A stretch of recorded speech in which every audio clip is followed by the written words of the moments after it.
దర్శకులతోటి. అయితే నాకు డేట్లు ఇచ్చారు, నా మెజర్మెంట్స్ తీసుకున్నారు, నేను వెయిట్ చేస్తాను.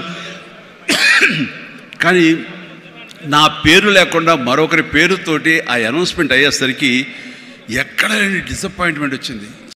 ఏంటిది అని ఆ రోజు నా ప్రొడ్యూసర్ని పిలిచి, ఇదేంటండి షెడ్యూల్ స్టార్ట్ అయిపోతుందంట, నాకు డేట్లు చెప్పారు, నేను ఆ డేట్లు ఎవరికి ఇవ్వకుండా నేను ఇక్కడ దాచిపెట్టాను, నేను ఎదురు చూస్తున్నాను అంటే, సారీ చిరంజీవి గారు, ఎలా చెప్పాలో తెలియక మేము టైం తీసుకున్నాము, ఎందుకంటే పోయిన సినిమా మీది ఫ్లాప్ అయింది కదా కాంబినేషన్లో, అందుకని దానికి గ్లామర్ ఉండదని మీరు వద్దనుకున్నావు అని. ఆ విషయం చెప్పచ్చు కదండి అని అంటే, ఆ టైంలో నేను నాతో సినిమా చేస్తే సినిమా ఫెయిల్ అవుతుందని ఒక బ్యాడ్ ఇది నా మీద స్ప్రెడ్ అయ్యే అవకాశాలు ఉన్నాయి. ఈరోజు సోషల్ మీడియా, ఆ రోజు ఇంత మీడియా లేదు కాబట్టి కానీ, లేదంటే ఎంత బ్యాడ్ అయ్యేదంటే, నన్ను తిరిగి ఇతనితోటి ఎవరైనా చేస్తే సినిమా ఫెయిల్ అవుతాయి, ఇది ఒక ఐరన్ లెగ్ అనే పరిస్థితి వచ్చేసరికి ఎక్కడో మళ్ళీ జంకాను. కానీ గ్రద్దలాగా నాకు అనుకూలంగా ఉన్నటువంటి అవకాశాల పవనాల్ని అదునుగా చూసుకుని నేను ఎదిగాను. దాన్ని పాజిటివ్గా తీసుకున్నాను. ఎవరైతే వద్దులే ఈ సినిమా చిరంజీవి వద్దులే అని నన్ను పక్కన పెట్టి అనుకున్నారో, అలాంటి వ్యక్తితోటే నేను రామారావు గారి కంటే ఎక్కువ సినిమాలు ఆయన నాతో చేసేలాగా చేసుకున్నాను. అత్యధిక సినిమాలు రామారావు గారు చేస్తే ఆ మహానుభావుడు, ఆ దర్శకుడి దగ్గర, అదే దర్శకులు వారు నన్ను భుజం పట్టి నన్ను పైకి తీసుకుని ఆయన కంటే 4 సినిమాలు ఎక్కువే చేశారు నాతోటి. అది పరిస్థితుల్ని మనకు అనుకూలంగా మలుచుకోవటం, మార్చుకోవటం, తద్వారా మనం ఇంకొంచెం పైకి వెళ్ళటం అనేది. ఆ రోజులో డిసప్పాయింట్ అయిపోయి నీ కసి లేకుండా, లేదా ఆ కసిని నెగిటివిటీ పెట్టి మార్చుకుంటే కనుక అది నిన్ను తినేస్తుంది. నువ్వు ఇలాగే ఉండిపోతావు, అలాగే దిగజారిపోతావు, అలాగే కనుమరుగైపోతావు.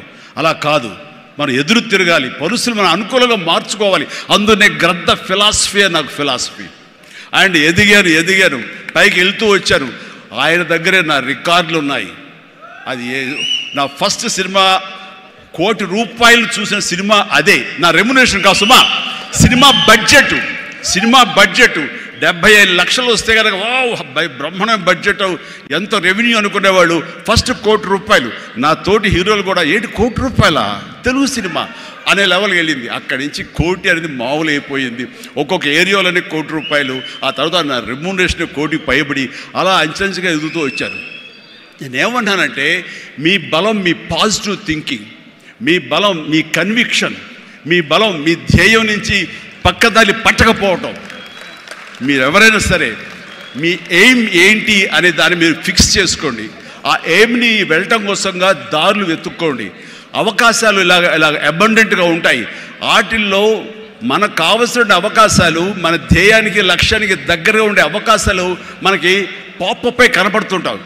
ఆ పాపపై కనపడే దాన్ని మనం గుర్తించగలగాలి, వాటిని ఎంబ్రేస్ చేసుకోగలగాలి, వాటిని మనకు అనుకూలంగా మనం మలుచుకోగలగాలి, అవి మనం బలంగా చేసుకోగలగాలి, వెళ్ళాలి. ఇనీషియల్గా వెళ్ళినప్పుడు డబ్బే సంపాదించుకోండి. డబ్బే కాదు ప్రధానం, నిలదొక్కుకోవడం ప్రధానం. మన ఎయిమ్ వైపు మనం వెళ్ళటం అన్నది అది ప్రధానం. వెళ్ళిన తర్వాత డబ్బు ఆటోమేటిక్గా వస్తుంది.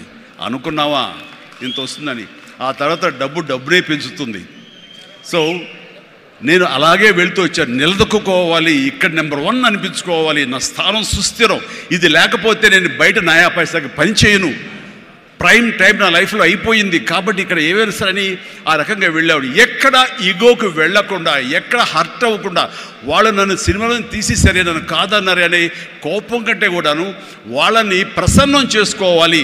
వాళ్ళు మళ్ళీ అతన్ని మనం బాధ పెట్టుంటామేమో కదా అని వాళ్ళ మనసుల్లో వాళ్ళు వాళ్ళు గిల్ట్ ఫీల్ అయ్యేలాగా చేసి, నెక్స్ట్ ఏమైనా సినిమా చేయాలయా అని అనిపించేలాగా నా బిహేవియర్ ఉండేది.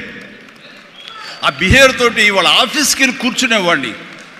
అంటే అక్కడ నాకు ఒక పౌరుషం లేదని కాదు, పరిస్థితి నాకు అనుకూలంగా మలుచుకోవటంలో నేను అది ఆ రకంగా కొంచెం తగ్గి వెళ్తాను. నేను తగ్గడం మూలంగా ఆ తర్వాత వచ్చే కరెంటు వేవ్స్ దాని మీద ఎక్కితే అదే తీసుకెళ్తాను పైకి. అది నమ్మిన వాడిని నేను. అలాగా అలాంటి దర్శకులతోటి ఆ దర్శకులతోటి నేను హైయెస్ట్ సినిమాలు చేశాను అన్నది ఈ రోజున వాస్తవం. అలాగే ఇక్కడ సినిమా ఇండస్ట్రీలో నీ టాలెంట్ అనేది ఇనిషియల్ స్టేజ్లో secondary. How you behave, how you cooperate with the producers, so all the time how you look in to their benefit, వాళ్ళ బాగులు ఎలా చూసుకుంటావు, వాళ్ళకి లాభం రావాలి ఎలా చూసుకుంటావు అనే దాని మీద దృష్టి పెడితే అది నిన్ను మరింత దగ్గర చేర్చుకుంటుంది. రామారావు గారి ఎగ్జిట్ తర్వాత, ఆయన పాలిటిక్స్కి వెళ్ళిన తరువాత ఒక గ్యాప్ లోపల ఉన్నారు మహానటులు ఎంతోమంది ఉన్నారు. శోభన్ బాబు గారు, కృష్ణరాజు గారు, కృష్ణ గారు, నాగేశ్వర గారు అందరూ ఉన్నారు. ఆ టైంలో ఒక కొత్త వాటికి ఛాన్స్ రావడం అనేది ఎంత కష్టం అనేది నేను ప్రత్యేకించి చెప్పక్కల. ఈ రోజుల్లో మాత్రం కానే కాదు. ఆ రోజుల్లో ఏంటి అంటే నా టాలెంట్ ఉంది కదా ఎస్ అని అనుకుంటే కుదరదు బాబు. నీ బిహేవియర్ కూడా దానికి అడిషనల్గా యాడ్ అవ్వాలి. మనం కొంచెం ఏంటంట అని ఇలా అన్నామనుకోండి, అబ్బో వీడితో ఎక్కడ పడుతున్నా బాబు, వద్దురే బాబు ఆల్టర్నేటివ్ చూడండిరా అనేలాగా వాళ్ళ మైండ్ సెట్ ఉంటుంది. మనలాంటి నటులు ఎంతోమంది ఉంటారు. బట్ వాళ్ళలో మనం బెస్ట్ ఆప్షన్ అంటే అపార్ట్ ఫ్రమ్ అవర్ హిస్టానిక్ టాలెంట్స్, మనకున్న నైపుణ్యం కంటే కూడా మన వ్యక్తిత్వం కూడా అక్కడ చాలా చాలా ప్రధానమైన పాత్ర వహిస్తుంది. అలాంటి వ్యక్తిత్వాన్ని నమ్ముకుని వాళ్ళ ఆఫీసులకు వెళ్ళి కూర్చుని వాళ్ళతో సత్సంబంధాలు ఏర్పరచుకుని మీలో ఒకడిని అంటూ వాళ్ళకి ఆ నమ్మకం కలిగించి పెట్టి అలా ముందుకు వెళ్తుండేవాడిని. ఎలాగ ఎవాల్వ్ అయ్యాను అంటే నన్ను ఇండస్ట్రీ నాకు చేయూతనిచ్చి ఇండస్ట్రీ నన్ను పైకి ఎదిగేలా చేసింది అనే దానికంటే నన్ను ప్రేక్షకులు ఫస్ట్ వాళ్ళను గుర్తించారు. ఇండస్ట్రీ గుర్తించలేదు, ప్రేక్షకులు గుర్తించారు, ప్రేక్షకులు చేయూతనిచ్చారు.